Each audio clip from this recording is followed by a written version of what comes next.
اٹک سے 4 ہیں، جہلم سے 3 ہیں اور چکوال سے 3 ہیں حضور۔ ٹھیک ہے۔ اچھا، آپ نے جیسا کہ بتایا کہ بہت زیادہ مسائل کا سامنا کرنا پڑا کووڈ کے دنوں میں بھی، اور عام روٹین میں بھی فنڈز کے تھوڑی پرابلم تو ہوتی ہے وکلا کے لیے، تو اس میں الیکشن لڑنے کے بعد یہ کیا بہتر فورم ہے فنڈز حاصل کرنے کے لیے، یا اس میں اور بھی وکلا کی جو ہے فلاح و بہبود کے کافی کام ہے جو کیے جا سکتے ہیں، اور آپ کی نظر میں ایسے کون سے کام ہیں جو آپ پہلے کرنا چاہیں گے؟ دیکھیں، میں نے جب کہا نا پنجاب بار کونسل کا جو ہیڈ کوارٹر ہے وہ لاہور میں ہے۔ لاہور دارالخلافہ ہے پنجاب کا۔ دارالخلافہ ہونے کی وجہ سے تمام انتظامی امور جو ہیں وہیں طے ہوتے ہیں، جس میں فنانشل امور بھی شامل ہیں۔ تو جو مین میرا مقصد تھا الیکشن لڑنے کا، 23 سال ہو گئے ہیں مجھے اس پروفیشن میں، 97 میں نے اس پروفیشن کو جوائن کیا۔ اس 23 سال میں نے مختلف اسرار و رموز دیکھے، اور اس تمام مراحل سے گزرنے کے بعد جب میں پیچھے مڑ کے دیکھتا ہوں کہ جب میں نے اس پروفیشن کو جوائن کیا تھا بطور ینگسٹر، میں نے جو مسائل فیس کیے تھے، آج بھی صورتحال جوں کی توں ہیں۔ جب ایک ینگسٹر کورٹ میں کیس اپنا لے کے جاتا ہے تو اسے وہ رتبہ اور مقام نہیں ملتا جو 20 سال کی وکالت والے کو ملتا ہے۔ تو قانون تو ایکویلٹی کا نام ہے، قانون تو برابری کا نام ہے، تو قانون میں سب کو برابری ملنی چاہیے، چاہے 20 سال کی وکالت ہو یا ایک دن کی وکالت ہو۔ جب وہ کیس پلیڈ کرنے جائے تو اسے بھی وہی رسپیکٹ ملنی چاہیے جو 20 سال والے کو ملے ہیں۔ ہمارے یہاں ہم نے دیکھنے میں آیا کہ ینگسٹر کے ساتھ عدالتوں کا بھی وہ رویہ نہیں ہوتا، یہاں بھی چہرے دیکھ کے فیصلہ کیا جاتا ہے۔ تو میرا جو مین منشور یہ ہے کہ ان کی سیلف رسپیکٹ کو کسی صورت پہ کمپرومائز نہ کرنے دوں، اور ایک ایسا لایا عمل لے کے آیا جائے جس میں ان کی سیلف رسپیکٹ، بار بار میں اس پہ زور دے رہا ہوں، سیلف رسپیکٹ جو ہے وہ ہم سب کی پرائرٹی ہونی چاہیے۔ تو سیکھنے کے مواقع انہیں ملیں، انہیں ایسا ماحول دیا جائے جہاں پہ وہ فلرش کر سکیں۔ یہی ینگ لائر ہمارا مستقبل ہے، انہی ینگ لائر نے آگے جا کے پرامننٹ لائر بننا ہے، انہی میں سے کئیوں نے جوڈیشری میں جانا ہے، انہی میں سے کئیوں نے کل الیکشن لڑ کے اس ملک کی نمائندگی کرنی ہے، انہی ینگ لائر میں سے کئیوں نے الیکشن جیتنے کے بعد قومی اسمبلی اور سینٹ میں بیٹھ کے اس ملک کی بہتری کے لیے لیجسلیشن کرنی ہے۔ تو یہاں اگر انہیں بہتر انوائرمنٹ نہیں ملے گا تو وہ کیسے فلرش کر سکیں گے؟ اور ایک اور جو بڑی مین بات ہے، ایک سینئر کو بھی پابند کیا جائے کہ وہ اتنے جونیئر ہی رکھے جنہیں وہ پروموٹ کر سکے، انہیں کام سکھا سکے اور انہیں بیٹھنے کا اور سیکھنے کا اچھا ماحول پرووائڈ کر سکے، جو اس وقت میری نظر میں بڑی مزریبلی لیک ہے ہماری اس پوری کچہری میں، بلکہ پورے پاکستان میں ہی میرا خیال ہے کہ یہی حال ہے۔ ایک میں اور بھی سوال کرنا چاہوں گا کہ آپ نے پہلے فائنینشلی لحاظ سے بھی بات کی کہ فائنینشلی بڑے کرائسس دیکھتا ہے بندہ نیا وکیل، لیکن ایک اور سر وجہ بھی ہے کہ بار کونسلز کا جو فنڈ ہوتا ہے وہ ایک بڑا محدود سا ہوتا ہے، اور آپ کو پتہ ہے کہ ہر سال بہت زیادہ اضافہ ہوتا جا رہا ہے وکلا کا، ہر شعبے میں ہی لوگ بہت تیزی سے جا رہے ہیں، تو اب گنجائش اتنی ہے نہیں، اور لوگ بہت زیادہ آتے جا رہے ہیں، اس میں چیمبرز کے ایشو بھی ہیں، اس میں بیٹھنے کے پرابلم بھی ہیں، تو وہ ظاہر سی بات ہے پھر ایک وکیل کے ساتھ جو سینئر لائر ہے اس کے ساتھ 8 10 جونیئر بھی ہوتے ہیں، تو اگر وہ جونیئر اس طریقے سے ان کو وہ پرموٹ نہیں کر پاتے، ظاہر سی بات ہے رش کی وجہ سے، لیکن ان کے لیے بار کونسلز جو ہیں وہ بھی تو اب بہت زیادہ مجبور ہوتی جا رہی ہیں، محدود بجٹ کی وجہ سے، محدود جگہ کی وجہ سے، نہ چیمبرز کے ان کے پاس فنڈ ہوتے ہیں، تو یہ پرابلم کیسے حل ہوگا؟ حضور میاں صاحب، گزارش یہ ہے کہ پنجاب بار کونسل کے جو فنڈ پروونس سے بھی ملتے ہیں، مختلف باقی ذرائع سے بھی جو جنریٹ کرتے ہیں، وہ اتنے ہوتے ہیں کہ یہ وکلاء کی ویلفیئر کے لیے بہتر طور پہ وہ اس کو استعمال کر سکیں۔ میں بار بار پھر اپنی اسی بات پر ریپیٹ کر رہا ہوں کہ جب وکیل آتا ہے، اب آپ دیکھیں مختلف سیگمنٹ آف سوسائٹیز، مختلف سیگمنٹ کو دیکھیں، اب آرمی والے ہیں وہ اپنی ہاؤسنگ سوسائٹی بنا لیتے ہیں، آپ جرنلسٹ ہیں، آپ لوگوں کی بھی ہاؤسنگ سوسائٹیز ہیں، آپ کے بھی حالانکہ محدود وسائل ہیں، آرمی کے پاس تو چلو وسائل ہیں، تو آپ نے بھی محدود وسائل میں نہ صرف ایک سوسائٹی کھڑی کی بلکہ اسے آپ نے پروو کیا اور ثابت کیا کہ وہ چل سکتی ہے، اور اس میں آپ بڑے جرنلسٹ جو ہیں وہ اکوموڈیٹ ہوئے۔ تو اسی طرح اگر وہ کر سکتے ہیں تو ہماری باڈی یہ کیوں نہیں کر سکتی؟ آج کل ہاؤسنگ کا بھی بڑا ایک پرابلم ہے، گھر بنانا اس دور میں ایک بہت ہی ڈیفیکلٹ ٹاسک ہے۔ تو نہ صرف یہ ہے کہ ہماری بار ایسوسیشن کو دیکھیں، بار ہمارا پروونشل بار ہے، سپریم کورٹ بار ہے، پاکستان بار کونسل ہے،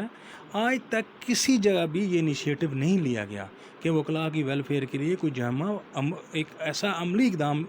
کی طرف کوئی کوشش کی جائے تاکہ جو نثر تو ہے ایٹ لیسٹ کوئی ایفرٹ تو ہو۔ جب تک آپ کسی کام کو شروع نہیں کرتے وہ کیسے پایہ تکمیل تک پہنچے گا؟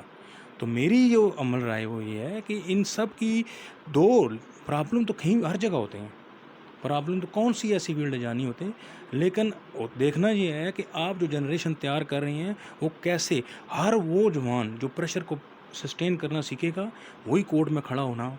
وہ پائے گا، وہ کیس اپنا پلیڈ کر سکتے ہیں۔ لوگ آتے ہیں وہ اپنی زندگی موت کے فیصلے وکلاء کے ہاتھ میں دیتے ہیں، پراپر ٹریننگ نہ ہونے کی وجہ سے، جن میں ان بیچاروں کا کوئی قصور نہیں ہوتا، سینئر رش کی وجہ سے اور رش آور کی وجہ سے انہیں ٹائم نہیں دے پاتا۔ تو یہاں پہ نہ صرف ڈسٹرکٹ بار میں، پروونشل لیول پہ ایسی کمیٹیاں بنیں جو ینگ لائر کو ایجوکیٹ کریں، جہاں پہ سینئر لوگوں کا لیکچر رکھا جائے، انہیں پھر عملی اقدام کے لیے کورٹ میں لے جایا جائے کہ سینئر کا کیس ہے وہ کیسے پلیڈ کر رہا ہے، وہاں کھڑے کیسا ہونا ہے، کورٹ کا ڈیکورم کیا ہے، جج سے کیسے بات کرنی ہے، ضابطہ اخلاق کیا ہے۔ ہم نے تو یہ دیکھا ہے کہ جو لوگ آتے ہیں ان پراپر ٹریننگ ہونے کی نہ وجہ سے پھر لٹیگنٹ کو بھی پرابلم ہوتی ہیں، ان کی بھی شکایات ہوتی ہیں کہ وکیل صاحب نے ہمارا کیس صحیح پلیڈ نہیں کیا، کیونکہ پراپر ٹریننگ نہ ہونے کی وجہ سے سارے مسائل پیدا ہو رہے ہیں۔ تو یہ ہمارا پروونشل لیول پہ یہ ہمارا فرض بنتا ہے کہ ہم مختلف کمیٹیاں بنائیں۔ اب جیسے آپ یہ دیکھیں کہ ایک لیگل ریفارم کمیٹی بھی بنی ہوئی ہے، اینٹی کرپشن کی کمیٹی بنی ہوئی ہے، لیکن عملی طور پر کچھ بھی نہیں ہو رہا۔ جیل ریفارم کمیٹی ہے، کوئی آج تک کسی نے کوئی اپنی کوئی ان پٹ دی ہے کہ ہم اس کے ممبر بنائیں گے، ہم یہ ان پٹ دیتے ہیں یہاں بہتری کیجیے، کچھ بھی نہیں ہوتا۔ تو میں کہتا ہوں انیشیٹو لینے پڑیں گے اگر ہم نے اس پروفیشن میں یا اس پروفیشن کو جو کہ نوبل پروفیشن ہے اگر ہم نے اسے سسٹین کرنا ہے، اور ہم یہ چاہتے ہیں کہ لوگ انصاف کے اصول کے لیے وکلاء کے ساتھ رابطے میں رہیں، تو ہمیں نہ صرف اپنے آپ کو ٹھیک کرنا ہوگا، اپنے انسٹیٹیوشن میں ریفارم لانی ہوگی، اور پرٹیکولرلی ہمیں اپنے رویوں میں بھی ریفارم لانی پڑے گی۔ ہمیں کلائنٹ کو بھی وہی رسپیکٹ دینی پڑے گی جو وہ ڈیزرو کرتا ہے۔ بیسیکلی پے ماسٹر تو ہمارا وہ ہے جو اپنی مزری لے کے آتا ہے اور انکمپیٹنسی کی وجہ سے وہ سفر کرتا ہے۔ ایک جو ینگ لائر ہے اگر آپ اسے پراپر ٹرین نہیں کرتے تو اس کی ڈرافٹنگ وجہ سے جو کیس ہوتا ہے تیار ہوتا ہے اس نے سپریم کورٹ تک جانا ہوتا ہے، اور وہاں جو لکونے رہ جاتے ہیں پھر دوبارہ وہ پر نہیں ہو سکتے۔ تو ہمیں یہ بطور ادارہ پروونشل بار کونسل کو، پنجاب بار کونسل کو، یہ تمام معاملات کو ذہن میں رکھتے ہوئے نہ صرف لیجسلیشن کرنی چاہیے بلکہ عملی اقدامات بصورت کمیٹیوں کی تشکیل جو عملی طور پہ آگے کام بھی کریں، اس کی طرف ہمیں جناب قدم بڑھانے چاہیے۔ اچھا مرزا صاحب، ایک سوال یہاں پہ اور پیدا ہوتا ہے کہ یہاں پہ اکثر دیکھا جاتا ہے جو ینگ لائرز ہیں ان کے لائسنس کا بڑا ایشو ہوتا ہے۔ پنجاب بار کونسل میں اگر وہ بھیجے جائے تو 2-3 ماہ لوگ چکر لگاتے رہتے ہیں، اس کے لیے بھی کوئی زیادہ مثلا گائیڈ نہیں ہے، ان کو گائیڈ لائن نہیں دیتا، کوئی کہیں بھیج دیتا، کوئی کہیں بھیج دیتا ہے۔ اس کے لیے بھی آپ کوئی کام کرنا چاہیں گے کہ جو ینگ لائر لائسنس کے ایشو میں بیچارے خوار ہوتے ہیں اس کے لیے کوئی ایسی آسانی پیدا کی جائے کہ ون ونڈو آپریشن جیسے آج کل ہر جگہ شروع ہوا ہے کہ وہ وہیں پہ دیں اور وہیں سے ان کو ان کی چیز جو ہے باعزت طریقے سے مل جائے، نہ کہ وہ کبھی کسی کے پاس جا رہے ہیں کبھی کسی کے پاس جا رہے ہیں۔ ایسا کوئی آپ کے دماغ میں آئیڈیا ہے یا؟ شکریہ میاں صاحب، آپ نے بہت امپارٹنٹ ایشو کو ہائی لائٹ کیا ہے۔ دیکھیں آپ آئی ٹی ڈپارٹمنٹ کی آئی ٹی میں اس حد تک ڈیولپمنٹ ہو چکی ہے، دنیا کہاں سے کہاں پہنچ چکی ہے، اور ہم اسی جو انگریز کے بنائے ہوئے مروجہ قانون ہیں اسی پہ بیٹھے ہوئے ہیں۔ جب تک آپ وقت کے ساتھ اپنے آپ کو نہیں ڈالیں گے مسائل جوں کے توں رہیں گے۔ ہونا تو چاہیے کہ جو ینگ لائر لا کی ڈگری لے کے ڈسٹرکٹ بار کو جوائن کرتا ہے، اس ڈسٹرکٹ بار کی باڈی کا اور اس کے سینئر کا یہ کام ہے کہ وہیں سے فارم جمع کرائے، ویریفیکیشن ہو کے آن لائن جناب اسے لائسنس ملنا چاہیے، اور وہ ڈیلیوری سسٹم ہونا چاہیے۔ یہاں پہ ان ینگ لائر کا استحصال اسی لیے ہوتا ہے کہ وہ بیچارے 4 مہینے 6 مہینے، کچھ تو ایسے ہیں جنہیں سال کے بعد لائسنس نہیں ملتا اور ہوتے ہیں بھی۔ اس تمام ان مشکلات کو مد نظر رکھتے ہوئے ہمیں جو ٹیکنالوجی ہے، جو نئی ٹیکنالوجی ہے اور جو اس حد تک ڈیولپ ہو چکی ہے اس کا استعمال کرنا چاہیے اور اس سے استفادہ حاصل کرنا چاہیے۔ اچھا مرزا صاحب، آپ ہم دعا گو ہیں کہ اللہ تعالیٰ آپ کو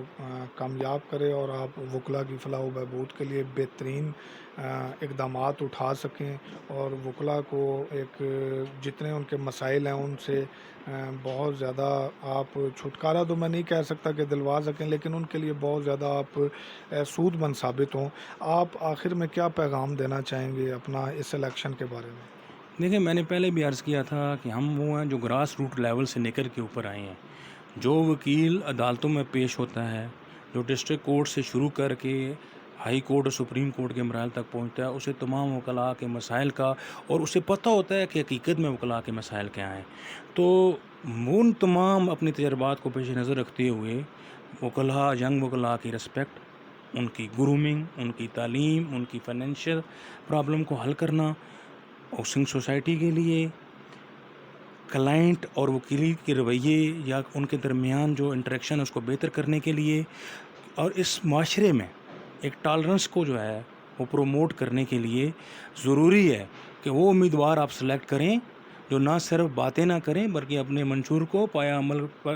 سر انجام دینے کے لیے کوئی عملی اقدامات بھی کریں۔ تو میں بطور امیدوار آپ کو یہ ایشور کرتا ہوں کہ اگر آپ نے مجھ پہ کانفیڈنس اپنا کانفیڈنس رپوز کیا تو میں آپ کی توقعات پہ انشاءاللہ پورا اتروں گا اور آپ کو مایوس نہیں کروں گا۔ اور یہ تمام باتیں جو میں نے کی ہیں، جس میں پرٹیکولر میں بار بار کہتا ہوں سیلف رسپیکٹ ہوگی تبھی بات پڑے گی، جب تک وکیل کی سیلف رسپیکٹ نہ ہو معاشرے میں وہ بات نہیں، کیونکہ وہ معاشرے کا سب سے پڑھا لکھا طبقہ ہے وکیل جو ہے، جو لا گریجویٹ کر کے آتا ہے وہ ڈبل گریجویٹ ہے، کیونکہ نہ صرف اس نے گریجویشن کی ہوتی ہے بلکہ لا کی ڈگری بھی اس کے پاس ہوتی ہے۔ تو آپ اسے ان تمام مراحل سے گزار کے جب وہ گزاریں گے تو وہ بہتر پروموٹ ہو کے جب آئے گا سامنے، اچھا ٹرین ہو کے آئے گا تو نہ صرف کورٹ کو صحیح اسسٹ کرے گا بلکہ اپنے کلائنٹ کے ساتھ جو اس نے فیس لی ہوئی ہے اس کا کیس بھی بہتر پلیڈ کر سکے گا۔ تو ان تمام جو میں نے معروضات کی ہیں عملی جامہ پلانے کی، میں پوری کوشش کروں گا، انشاءاللہ میں آپ کو بالکل مایوس نہیں کروں گا، اور ریسٹ اشور کہ تمام باتیں جو میں نے کی ہیں اس کے لیے میں ضرور عملی اقدام کروں گا۔ اس کے لیے مجھے آپ کی تعاون اور سپورٹ کی ضرورت ہے۔ شکریہ۔ ناظرین، ہمارے ساتھ موجود تھے راولپنڈی ڈسٹرکٹ بار کے سینئر لائر حیدر محمود مرزا صاحب، جو کہ کینڈیڈیٹ ہیں پنجاب بار کونسل کے راولپنڈی سیٹ سے۔ آپ نے ان کی باتیں سنی ہیں، فیصلہ آپ کو کرنا ہے، اور مجھے امید ہے کہ پڑھی لکھی کمیونٹی ہیں اور بہت زیادہ اس معاشرے کا ایک معتبر حصہ کہلاتے ہیں۔ آپ لوگ اپنے لیے ان نمائندوں کو چنیے جو آپ کے لیے بہتری پیدا کر سکیں، آپ کے لیے آسانیاں پیدا کر سکیں۔ ہم اس امید کے ساتھ آپ سے اجازت چاہیں گے کہ انشاءاللہ آپ ایسے ہی لوگوں کو آگے لے کے آئیں گے جو آپ لوگوں کے لیے بہت زیادہ محنت، لگن اور آپ کے لیے آسانیاں پیدا کریں گے۔ اپنے میزبان میاں فہیم عزیز کو دیجیے اجازت، انشاءاللہ نیکسٹ ٹائم آپ کے سامنے ایک اور کینڈیڈیٹ کے ساتھ حاضر ہوں گے۔ پاکستان زندہ باد، پاکستان پائندہ باد۔